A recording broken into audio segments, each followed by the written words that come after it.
नमस्कार। आप सभी को बहुत स्वागत है आपका हमारे YouTube चैनल पर। अपने प्रैक्टिस को आगे बढ़ाते हैं, लेकिन उससे पहले आज मेरे पास एक क्लाइंट आए थे जिनका एक क्वेश्चन था। वो मैं आपके सामने रखूंगी, पत्रिका भी दिखाऊंगी। लेकिन सबसे पहले मैं क्वेश्चन आपसे पूछना चाहूंगी। आप चाहें तो वीडियो पॉज करके थोड़ा आंसर देने की कोशिश कीजिएगा। चलिए, क्वेश्चन क्या था कि मेरे जीवन में इतने संघर्ष क्यों हैं, पहला क्वेश्चन। दूसरा, मैं कौन सा ऐसा उपाय करूं कि मुझे सुख की भी प्राप्ति हो और मुझे धन की भी प्राप्ति हो। ऐसा मुझे एक अचूक आप उपाय बताओ, क्योंकि अब तक बहुत सारे एस्ट्रोलॉजर्स ने मुझे बहुत उपाय बताए हैं, लेकिन धन की प्राप्ति हो नहीं पाती। उसको हम कैसे समझें। तो चलो, आज इस क्वेश्चन को हम हल करते हैं। और इस क्वेश्चन को हल करने के लिए सबसे पहले मैं आपके सामने स्क्रीन शेयर करके आपको चार्ट दिखाती हूँ। मेल चार्ट है, आप चाहो तो डेट ऑफ बर्थ नोट कर सकते हो। 17 अगस्त 1985, 1751 राजस्थान जन्म। ठीक है, ये चार्ट आपके सामने लगा हुआ है। क्वेश्चन को तो हम समझेंगे आराम से, लेकिन क्वेश्चन से पहले जो क्वेश्चन आया है ना, हमें वो समझना पड़ेगा। और मैंने आपको कई बार पहले भी बताया था कि षडबल देखना ना भूलें। जो षडबल में ग्रह सबसे ज्यादा वीक होगा ना, वो आपकी लाइफ के प्रॉब्लम का कारण बन सकता है। जैसे अगर इस चार्ट को लें, तो षडबल में चंद्रमा और गुरु सबसे ज्यादा वीक है। तो अगर आप देखो तो कहीं ना कहीं इनका क्वेश्चन चंद्रमा और गुरु से रिलेटेड है। क्यों है?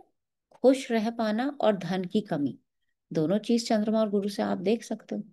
हम कहेंगे कि शुक्र तो बलवान है, तो एक ग्रह मात्र बलवान होने से काम नहीं चलेगा, बाकी हमें सारे एस्पेक्ट्स को देखना होगा। अब चार्ट में कैसे समझोगे? क्वेश्चन जो आता है उसके अकॉर्डिंग हम चार्ट में उसको समझेंगे। कैसे समझेंगे? देखो, मेरे लाइफ में इतना संघर्ष क्यों है, पहला प्रश्न। संघर्ष कहाँ से देखते हैं? छठे भाव से हम संघर्ष की बात करते हैं। जनरली करते छठे भाव से हैं, लेकिन अकेला छठा भाव संघर्ष नहीं दिखाता। बहुत सारे भाव हैं जो संघर्ष को दिखा सकते हैं। अब आप कहेंगे कि ये नई थ्योरी कहाँ से आ गई कि बहुत सारे भाव संघर्ष को दिखा सकते हैं। बिल्कुल दिखा सकते हैं। संघर्ष बच्चे का हो सकता है, संघर्ष प्रॉपर्टी का हो सकता है, संघर्ष रोग का हो सकता है, संघर्ष कार्य क्षेत्र में हो सकता है, संघर्ष पिता की हेल्थ को लेकर हो सकता है। तो संघर्ष तो किसी भी फील्ड में हो सकता है। वो तो एक भाव है, लेकिन उसका भाव का जो पहले भाव का एक तो होता है फल मिलना और एक भाव बनना। वो भाव किस चीज से बना, संघर्ष किस चीज से बना, क्या क्या इवेंट्स थे जिसको लेके मैं संघर्ष कर रहा हूँ, वो तो कहीं से भी आ सकते हैं ना। तो यहाँ इनके चार्ट में हमें क्या दिखता है? सिक्स्थ हाउस का लॉर्ड, आप देखते जाइएगा चार्ट। सिक्स्थ हाउस का लॉर्ड, फोर्थ हाउस का लॉर्ड साथ में सप्तम भाव में बैठे हुए हैं। यानी संघर्ष किसके साथ जुड़ गया? मेरे सुख के साथ जुड़ गया, और सप्तम में बैठा है। सप्तम में स्थित है दोनों ग्रह। बुध हालांकि भाग्य स्थान का स्वामी भी है, मूल त्रिकोण भाग्य स्थान में है, लेकिन वो दोनों फल करेगा। पत्नी तो भाग्य से बड़ी अच्छी मिली, बड़ी सुंदर मिली, लेकिन आए दिन झगड़े होते रहते हैं। दोनों फल मिल गए ना आपको। और क्या देखेंगे? सप्तमेश कहाँ है? अष्टम में, वो भी आप समझ सकते हैं। चंद्रमा वैसे भी षटबल में वीक है। तो सीधा सीधा पत्रिका आपके सामने बोल देती है कि भाई संघर्ष का कारण क्या है? आपका घर परिवार, आपके घर का माहौल, आपका वैवाहिक जीवन, ये आपके संघर्ष का कारण है। अब वैवाहिक जीवन का संघर्ष है तो वो सारी उम्र चल भी सकता है। एक दो दिन की बात नहीं है कि वो हमेशा, हाँ दशा आने पर थोड़ा बहुत ऊपर नीचे चेंजेस आते हैं, लेकिन कहीं ना कहीं दोनों का व्यवहार पहले मैटर करता है। दूसरा क्वेश्चन क्या है? धन की प्राप्ति कैसे होगी? तो पहली बात तो मैं ये कहना चाहूंगी कि कोई भी उपाय, कितना भी आप उपाय कर लो, धन की प्राप्ति नहीं करा सकता आप। ठीक है, ये क्यों नहीं करा सकता? क्योंकि जब भी आप दूसरे हाउस को देखोगे और नाइन्थ हाउस को देखोगे, दोनों आपस में 6 8 का एक्सेस है।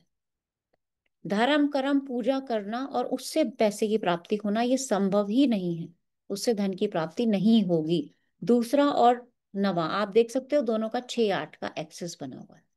तो जब पत्रिका ही नहीं कह रही है कि मैं प्राप्ति कराऊंगी, हाँ कीजिए, आप पूजा पाठ करने कीजिए, लेकिन धन की प्राप्ति होगी उसके लिए कीजिए, ऐसा बिल्कुल भी नहीं है ना। और ऐसा होना होता तो फिर तो सब उसी से धन प्राप्ति हो जाती ना। निरर्थक उपायों की बात हो रही है यहाँ पे। यहाँ पे ये नहीं है कि हम आपको कह रहे हैं कि आप पूजा पाठ ना करो, ऐसा तो बिल्कुल भी नहीं है। बहुत सारे एस्ट्रोलॉजर्स कहते हैं कि आपका पंचम में गुरु है, आप पूजा मत कीजिए। बिल्कुल बिल्कुल गलत बात है ये। आप होते कौन है किसी को पूजा करने से मना करने वाले? पहली बात। है ना। ये तो धर्म के ऊपर सवाल है, या धर्म का भी ना कहें तो आस्था के ऊपर सवाल आ जाता है। तो खैर चलो, ये बातें तो बहुत दूर की हैं।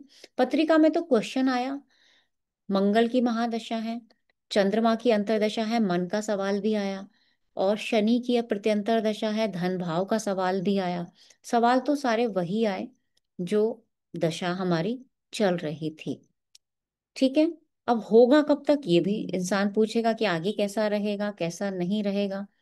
तो देखिए, ऐसा नहीं है कि धन की कोई कमी होगी, ऐसा बिल्कुल भी नहीं बोलेंगे हम, क्योंकि शनि धन भाव का स्वामी केंद्र में है और केतु के साथ है।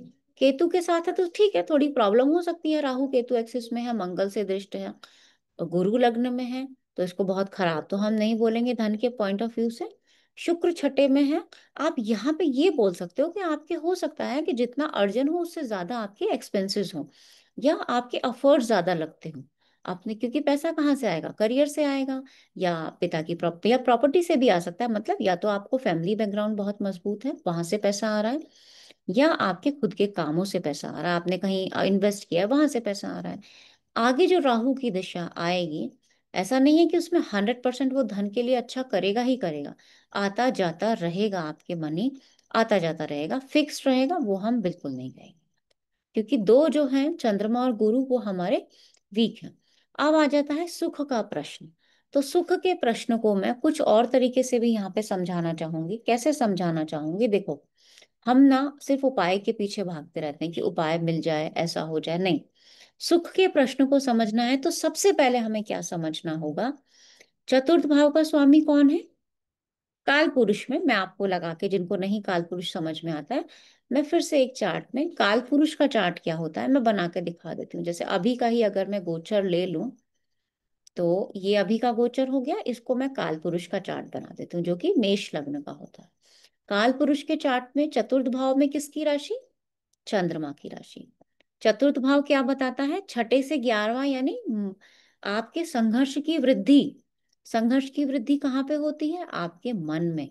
और संघर्ष की हानि कौन करा सकता है, आपका विवेक, जो कि पंचम भाव, यानी सूर्य।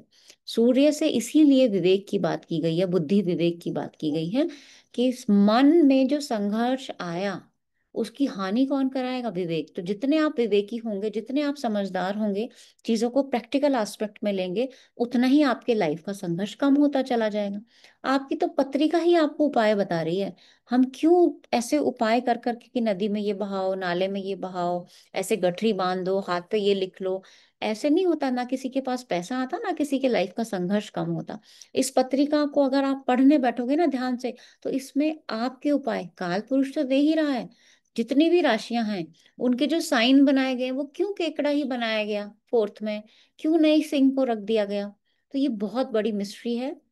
बहुत जल्दी कोशिश है, आधी से ज्यादा बुक पूरी हो चुकी है, एक बुक बहुत जल्दी लॉन्च होने वाली है, और दूसरी जो कि इस भाव की मिस्ट्री को आपको समझाएगी, कि भाव क्यों यहाँ पे फोर्थ में ये राशि आई, क्यों उसका साइन केकड़ा बनाया गया। ये भाव, राशि और ग्रहों की मिस्ट्री आपको समझने को मिलेगी दूसरी बुक में, जो कि जहां तक उम्मीद है दिसंबर तक या जनवरी 2026 तक आ सकती है ना। अभी उस पे काम चल ही रहा है। तो मुझे उम्मीद है आपको पसंद आया होगा ये चैप्टर भी। तो क्लाइंट जो कह रहा है उसके अलावा अगर आप पत्रिका को समझ जाएंगे तो आपको सीधा पता चल जाएगा, चंद्रमा अष्टम में है, ये मन से ही परेशान है, इसका काल पुरुष में चतुर्थ भाव पीड़ित है, और संघर्ष की वृद्धि बता रहा है। वृद्धि को कम करने के लिए क्या करना पड़ेगा, पंचम को इस्तेमाल करो, वृद्धि अपने आप खत्म हो जाएगी। तो यहाँ पे हमें उपाय जो भी दें वो क्लाइंट को देखते हुए देने चाहिए हमेशा। तो आज के लिए इतना ही रखते हैं। बहुत बहुत धन्यवाद। नमस्कार आप सभी।